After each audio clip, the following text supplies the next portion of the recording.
Fusionism is an American political term for the philosophical and political combination or fusion of traditionalist and social conservatism with political and economic right-libertarianism. The philosophy is most closely associated with Frank Meyer intellectual founding and positions. The philosophy of Fusionism was developed at National Review magazine during the 1950s under the editorship of William F. Buckley, Jr., and is most identified with his associate editor Frank Meyer. As Buckley recounted the founding, he broke it between an extraordinary mix of libertarians, traditional conservatives, anti-communists and even an anarchist to produce the ideas and writings that produced modern conservatism. He identified Meyer's synthesis as the most likely best solution of defining conservatism. In his most influential book, In Defense of Freedom, Meyer defined freedom in what Isaiah Berlin would label negative terms as the minimization of the use of coercion by the state in its essential role of preventing one person's freedom from intruding upon another's.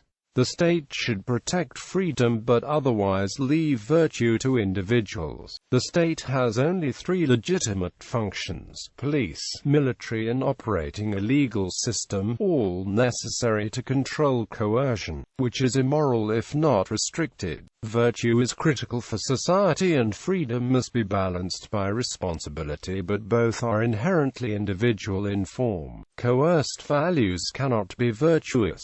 Freedom by itself has no goal, no intrinsic end. Freedom is not abstract or utopian as with the utilitarians, who also make freedom an end rather than a means. In a real society, traditional order and freedom can only exist together. The solution is a philosophical synthesis of both freedom and tradition. The solution to the dilemma is grasping it by both horns, and accepting the tension between the two.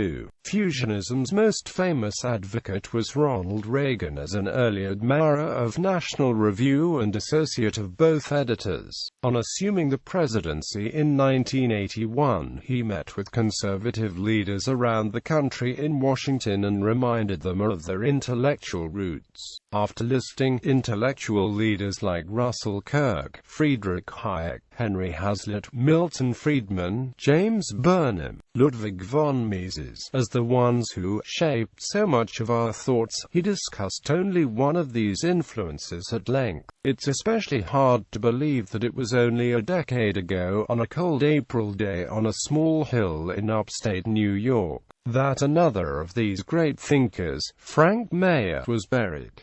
It made the awful journey that so many others had. He pulled himself from the clutches of the God that failed, and then in his writing fashioned a vigorous new synthesis of traditional and libertarian thought, a synthesis that is today recognized by many as modern conservatism. As he recalled him, the new president outlined the ideas Meyer synthesized as the principles for this new conservative movement. It was Frank Meyer who reminded us that the robust individualism of the American experience was part of the deeper current of Western learning and culture. He pointed out that a respect for law, an appreciation for tradition, and regard for the social consensus that give stability to our public and private institutions. These civilized ideas must still motivate us even as we seek a new economic prosperity based on reducing government interference in the marketplace. Our goals complement each other.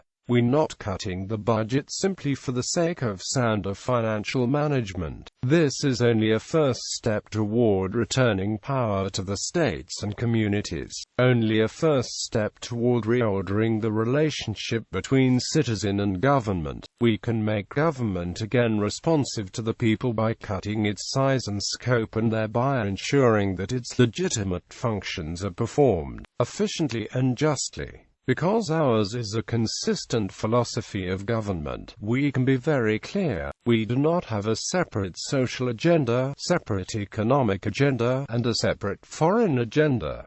We have one agenda. Just as surely as we seek to put our financial house in order and rebuild our nation's defenses, so too we seek to protect the unborn, to end the manipulation of schoolchildren by utopian planners, and permit the acknowledgement of a supreme being in our classrooms just as we allow such acknowledgements in other public institutions. Political history. Fusionism saw its height during the presidency of Ronald Reagan, who had brought together the divided factions after Gerald Ford's loss in the 1976 election. Rich Lowry has argued that Reagan maintained a fusionist sweet spot of both ideological flexibility and respect for conservative principles. In the immediate aftermath of the Republican takeover of Congress in 1994, fusionism was also at its height. The social conservative element of the Republican Party was seen on the ascent during the presidency of George W. Bush. Increased spending angered traditional conservatives, fiscal conservatives, and libertarians.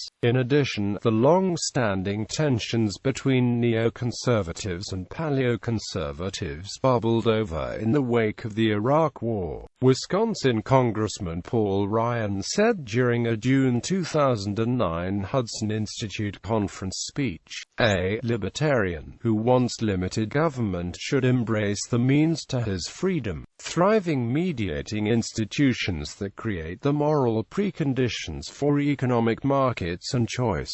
A social issues conservative with his zeal for righteousness should insist on a free market economy to supply the material needs for families, schools, and churches that inspire moral and spiritual life." In a nutshell, the notion of separating the social from the economic issues is a false choice. They stem from the same root. While both these principles are traditionally conservative, the equal emphasis of traditional morality and free markets is a characteristic of fusionism. Following the Republican Party's defeat in the 2006 midterm elections, some were calling for a new fusionism between libertarians and liberals in the Democratic Party to address what is seen as increasing governmental interference in private activity. The results of the 2008 elections and the financial crisis of 2007 to 2010 have brought renewed tension between the libertarians and the social conservatives with centrist economic views. Fusionists tend to see the unpopularity of George W. Bush's Keynesian economic stimulus policies, his compassionate conservatism, such as in his new entitlement prescription drug program, and his party's following defeat by President Barack Obama in 2008 and 2012, as reasons requiring a fusionist renewal if conservatism was ever to regain the presidency. Prominent fusionists: William F. Buckley, founder of National Review, founder of Young Americans for Freedom; Barry Goldwater, Republican Senator and U.S. presidential candidate; Frank Meyer, editor of National Review; Ronald Reagan, 40th President of the United States, Young Americans for Freedom honorary national chairman, 1962 to 2004. Ralphie Reed, Jr., former executive director of the Christian Coalition, Young Americans for Freedom alum; Rand Paul, Jr., Republican Senator from Kentucky, 2016 presidential candidate; Ted Cruz, Jr., Republican Senator from Texas, 2016 presidential candidate. Critics of Fusionism: L. Brent Bozell, Jr., traditionalist Catholic political author, Young Americans for Freedom alum; Russell Kirk, traditional conservative philosopher; Ayn Rand, novelist and founder of Objectivism who clashed with traditional conservatives and with libertarians; Murray Rothbard, libertarian author and economist, Young Americans for Freedom alum; Patrick Buchanan, political commentator and prominent paleoconservative, Young Americans for Freedom alum.